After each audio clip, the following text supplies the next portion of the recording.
Mr. Fakler, we're going to go to you. Story number 6. This is kind of an interesting one. I used to write about white collar crime when you weren't doing restaurant reviews.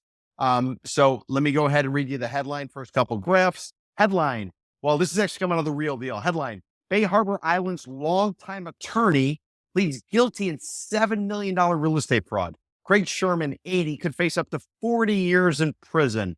First couple graphs. The former town attorney for Bay Harbor Islands pleaded guilty to 2 counts of wire fraud after allegedly orchestrating a multi-million-dollar real estate scheme. Craig Sherman, town attorney for more than 40 years, admitted that he defrauded friends and clients through the scheme, which ran from 2013 to 2020. Sherman secured investments for real estate projects planned in Bay Harbor Islands. Anybody doesn't know where that is? It's on the barrier island. It's right north of Miami Beach and south of Sunny Isles Beach and due west of Surfside and Bell Harbor.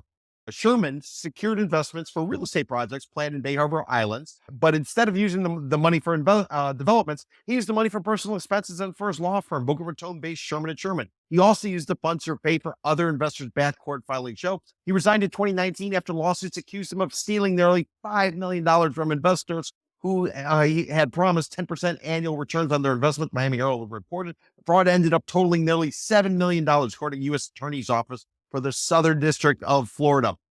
Mr. Fakler, what do you make of the fact that the town attorney for 40 years in this small little community where we used to have our office located, basically was running a real estate hustle? Well, first off, I'd like to just shout out to Catherine Kalergis, who wrote the story. Catherine's one of our regular guest panelists. Just very detailed, excellent story.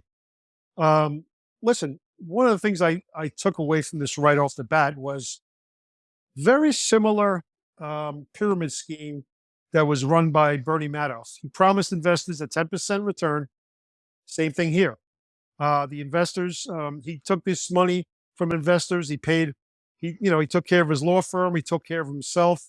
But the investors in the end really got screwed here. And this guy, it's a very similar, matter of fact, the same age group as Madoff. I'm wondering if this type of scam, this type of pyramid scheme, these old timers just nailed this and just keep doing it over and over again. But Mr. Fakler, let me push back on that, okay? Let me push back. Yeah. So in the story that Catherine wrote, it said that Sherman told investors that he was authorized to broker the sale of development rights in the town. Yeah. He promised investors in what turned out to be fake real estate developments that they would receive between 6 and 8% in annual interest for their loans. 6 to 8% is not a lot for an investor, especially when you're going like a private equity type of position, with principals to be returned when the projects were completed. He even told investors that the town of Bay Harbor Islands had been pulled a building moratorium, which means you can't build anything else that affected the fake projects, according to the indictment. How are these so-called old timers that you're referring to, how are they to know if this is the town attorney telling them? Yeah. Thanks for mentioning that, because I was just going to bring that up as far as once again, cut me off at the knees. But it's just reminiscent of other pyramid schemes that have happened. You remember the Miami boaster Rothstein, who got 50 years for a Ponzi scheme? Scott Rothstein out of Los Olas. He had an office. He had a factoring company. Okay. But like Sherman, he was also a law partner. So he was scamming his law clients.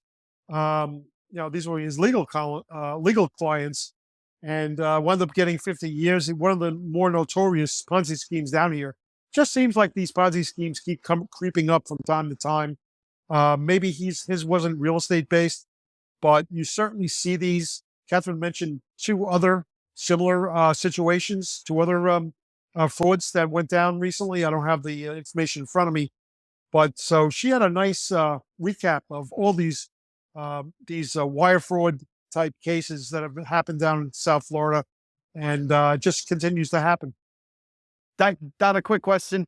If you can't trust a town attorney in terms of development rights, how do you have any confidence? Trust no one. Trust yourself. That's it. No, So that's horrifying. Yeah.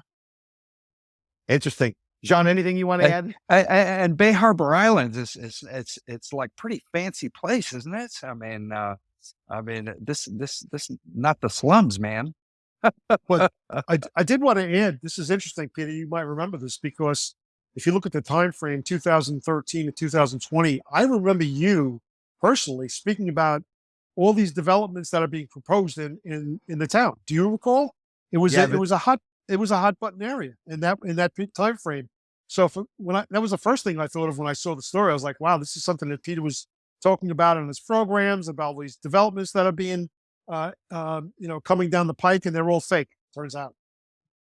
Well, I don't want to connect dots that shouldn't be connected. So I'm going to say this is separate.